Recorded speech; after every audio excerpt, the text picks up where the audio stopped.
My project title was Enhancing the Wellbeing and Engagement of Boys in Middle School in a co-educational environment. And the particular focus on that was because as a school we've noticed that a larger number of boys in a classroom does have an impact on the classroom environment, on the staff and on the outcomes for a group of students. And as a school we recognised that probably 2 or 3 years ago, where a couple of our staff had said, look, our boys are failing in many ways. They're failing to achieve academically, but they're also failing to develop in terms of themselves as individuals, and tend to use a pack mentality.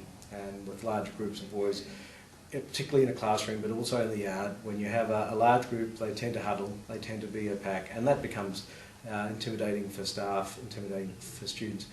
Not often intentionally by the boys, more often it's because of the nature of their adolescent development and their need to have comfort in being in a group. So we wanted to be a bit proactive about that. We didn't want that to continue on year after year well, let's just deal with the issues as they came up. And certainly in my role as Deputy Principal, a lot of my work was that, reactive, okay, this is what's happened, let's deal with the situation, what consequences do we apply? And in my work through the Master's course in Student Wellbeing, it reinforced for me that no, it's not about the reactive, consequentially driven aspects of how to manage students, but it was what do we need to do proactively and preventatively. And so very much that then became the core of how to look at what we need to do for our boys. As a school, as I mentioned, we had 2 other staff members who were passionate about wanting to make a difference. They didn't want to see the boys going through the same process year after year. And so last year, they came up with an idea of what about we have a boys' class. And in a co-ed environment, that was an interesting concept. Not unique, because as a school we, and as many other schools have done, have looked at single gender classes, and about 13, 14 years ago, we actually gender split year 9s and 10s for English, Maths and RE. And whilst that worked really well for the girls at that time, what we noticed, it wasn't working well for the boys. And 14 years down the track, and through the research I did for my work on boys' education, it was quite clear why it wasn't working. Because we were delivering the same curriculum to the boys as the girls, and they were being taught in exactly the same way. So really this project was about saying, what do we need to do differently? There's tons of research out there. We don't have to reinvent the wheel, but we need to know what works, and we need to know how it works to be able to do it. And so the initial idea of this boys class came up, and it was a different approach to working with the boys. It was using male teachers, by and large, to work with them, and to work in a different way, to certainly have much more contact with the boys and have limited teachers to do that, to have consistency in terms of approach, to build up relationships, to connect with the boys on a level that allowed them to be self-confident and to achieve, and to set achievements within the boys' capacities, but to set a bar for them to want to achieve. And that certainly has been a program we've run this year, and I believe has been very successful. And whilst that's all we could have done, we could have said, look, yep, we've addressed our boys' issue. For me, that wasn't enough.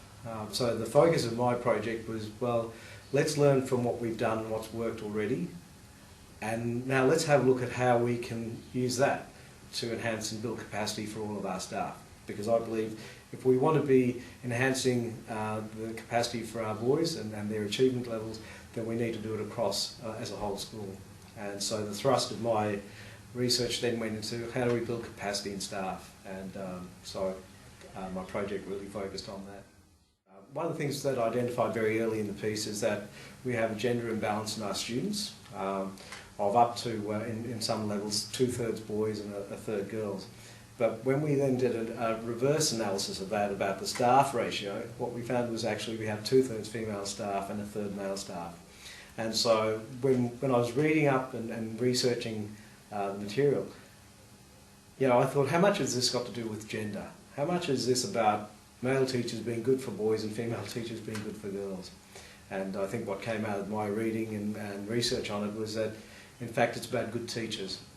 And good teachers who can build capacity in themselves and drive that change in their teaching and in the school is what we needed. And, when we talk about boys' education, we can be very stereotypical in it. And in fact, what we know is that some of our boys achieve brilliantly in the current curriculum and environment that we have, and that equally some of our girls, in fact, who have a preference for learning in a boys' style, a much more kinesthetic and visual way, struggle with the curriculum because it's designed to take in that kind of approach. So ultimately, we're talking about good teaching practices that, if teachers have the capacity to deliver, then it's good for not just the boys, it's actually good for all of our students. And what we know is that the balance between the curriculum and student well-being is not separate items. They're actually the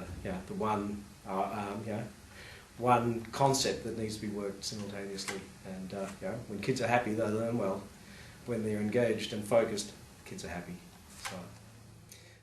And probably the thing we don't do enough of in schools is ask students. And we were fortunate this year with the boys to do that, to actually say to them, what's been the difference? You've worked as a group of boys here. What was different about it? What made it an effective and engaging year for you? And certainly, one of the things we found is the boys were very articulate. Given the opportunity, they could clearly state that it was about how the teachers related to them, that they built up a connection and valued them as an individual, that it meant that they could deliver a curriculum in a way for those boys that was engaging. And that included field trips, and that included using the history of Melbourne, connecting it to the footy clubs and things like that.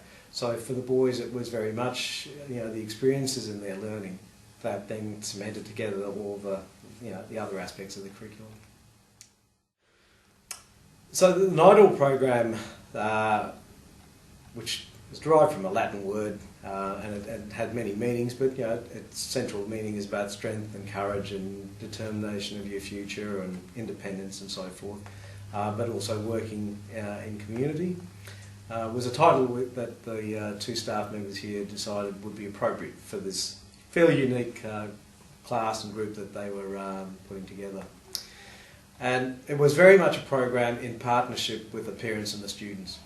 And so that the reality was we could only afford to have one of these classes running, and we were putting in staff, resources that were fairly demanding in terms of school time.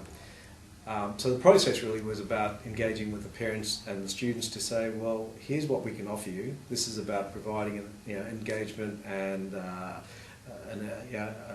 a support group and connection with male role models. But to do it, here are things we're going to expect of you. And we'll expect the support from the parents, and we'll expect that students will take this on board as a process for them to be in control of their development and change. And so as a program, it grew out of that. And I think the successes out of those programs is the connectedness with the parents. The two male staff members, Brian and Eamon, are using text messages to frequently, and emails, but frequently be in contact with parents. So things like if there's an excursion coming up, that the parents get texted that information the week before, as well as the formal paperwork that goes. That if there's a test coming up, the parents know about the test before the kids get home that day, or if there's homework to be done. So that aspect of communication is something that parents have really valued, as well as the way that the staff members have worked in developing a relationship with boys. And what came out of that was, once again, this growth and change in them that, to me, is about their well-being, because they're very positive now. They've got clearer understandings of who they are and where they want to go, and much clearer understandings of what it means to be in a class and in a family. And to me, the positives of that are, I don't think you can put a price on it.